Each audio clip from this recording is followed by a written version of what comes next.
Start. The first question which I wanted to ask is that what was the most important reason why you gave up shopping from abroad online store if such situation ever happened? If you order stuff from overseas manufacturers, for example. For example, when you're in Uzbekistan particularly, what's the situations? Okay. Let's say I want to get something from the States. And the easiest way to do it is to use Amazon.com, which supplies internationally. That's fine, but I have to pay the international shipping cost for that. And there's no form of Amazon membership that gives you free international shipping.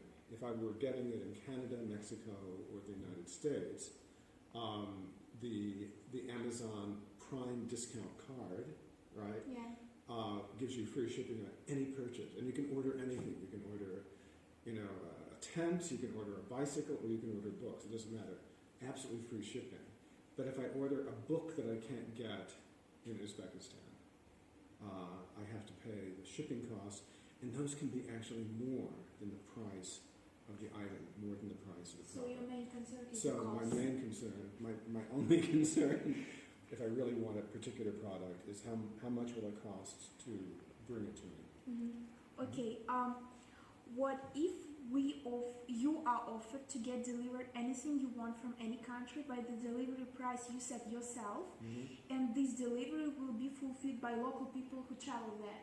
Will you accept this service? Sure. If you could put together a group, a kind of bunch of people who regularly go to different parts of the world. They travel to the UK, they travel to Paris, they travel to wherever, New York, Canada, and you can rely on them as providers. Amazon does this too. All of the big multinational, Weibo does it in China. They find people who go back and forth between countries, and those people somehow manage to get a special visitor status. I mean, you have to go through the customs of the country. For example, you'd have to have approval, not taking stuff out of the United States or taking stuff out of the UK, but in terms of bringing it into Uzbekistan for profit and sale, you'd have to reach some kind of agreement with the customs officials here to tell them, well, this is just a service we provide. And they probably would say, that's fine, we don't mind if you get stuff overseas that we can't provide here. Companies do it all the time anyway. I mean, I went in yesterday to find a replacement keyboard for my laptop, and I was told that keyboard cannot be bought in Tashkent, and I was told that it would take about 10 days to get it, and that's if I order in a traditional way, and it'll probably come from London or a provider somewhere in the West. It might come from Istanbul. I mean, it might come from much closer than that. But in any event, it will cost me something. It'll be $50 for the keyboard, $50 US for the keyboard, and then something more than that to get it to me, maybe as much as another $50. But if somebody could go and bring it to me, right, for half the price or a quarter of the price? No, it will be like what we want to do is to create the app for shipments that do not exceed $1,000, and this is the point where you won't have to pay for the customer clearance process. Yeah, you need to think of do you have a name for this? That's a really good idea, actually. Yeah, we actually have the app, and it's like this. You sign this as a customer. You sign in as a customer, and then you have to select the country, like. Oh, that's great. You want to ship products, So for you example. want to ship products. Yeah, for example, you want something from Azerbaijan. That's really close. Yeah, you just choose the city, and it's book. For example, you type the name of the book, then the weight. It should not exceed 2 kilograms because the essence of the product is the cost reduction, and I think that the traveler will agree to deliver things for the price you yourself set as an award if the weight will be like.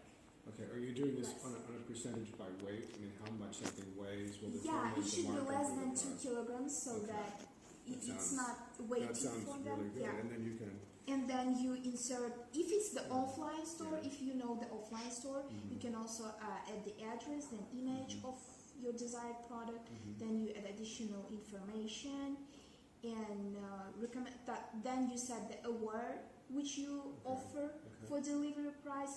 We will also have the recommended and the average which other people set in Yeah. your category, Yeah. and then you just confirm the order. And we have this $1 fee Mhm. for submitting. Yeah, because No, that's okay. It's we were cheap. required It's to really do the cheap. Yeah. profit gaming app, and you just basically do done. And then when you have your You could contact do more than numbers, $1. It should be at Yeah. least $2. Yeah. no, Okay. like $1 is okay. You're not running a charity. You should get some money for this. Yeah. Probably, yeah. We just want to enhance that and probably make some, like, offer some other Yeah. range of services Yeah. in the long term. So you're thinking in terms of things like books. What other things would you? be For interested- example, like electronics, but which will not exceed $1,000. Or for example, some toys, or some chocolate. Sometimes people are like this, but they see something they Yeah. wanted, or maybe some bag. Okay. Sometimes Okay. from Coach or clothes or pair of If you do it, I mean, one of the sneakers. ways you could do it is the way Amazon actually built its business. They started literally with just books. Mhm. Just books. They did nothing else for years. And it was like, oh, well, books, and in those days they sold CDs, right? Yeah. So books and CDs, music CDs.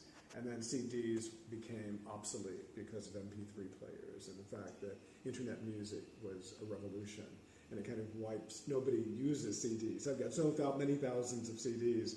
And then all at once, online reading, ebooks, became more popular than hard copy books. So all of this had to be accommodated. The fact that people weren't reading hard copies of books anymore, so bookstores couldn't survive. Literally 100 different famous chain bookstores closed down. Barnes and Noble closed down. Borders, which is a famous North American chain, closed down. A few niche bookstores remained open for rare books or antiquarian books and things like that. But this is the way most online providers are doing it now, right? And if they don't want to get it, you can even expand it to find things that aren't easily accessible but are certified to be good used copies of books or whatever. That's a problem, because then you have to build up a stable, it's called a group, right, of reliable providers, and you have to maintain some connection and conversation with these people to make sure that if you give them an order for something they own, right, you can advertise their product, you can organize the delivery of their product from your end, or you can say, okay, you bought through us, through our advertising program, right? They found you through us, through our catalog, online catalog. So we need something from you, right? You get the whole price of the product, but you get maybe 25%. You get a percentage of what the item is sold. No, like basically we don't want to be the online retailing platform. You don't want to do any Yeah, we retailing? just- You just yeah. want to be a service. Yeah, we just want to be not even a service, but some kind of matchmaking between the travelers who Yeah. usually travel lightweight Yeah, for like few days yeah. and don't mind earning some. Because actually, a lot of people from Uzbekistan, when they travel to other countries, even for like to have a rest, they usually do shopping. And probably if they're coming lightweight, they can do shopping for others as well and earn some money on that. And this is what we okay, want to do. okay. Just connect two groups of people. So It's you kind of want matchmaking. you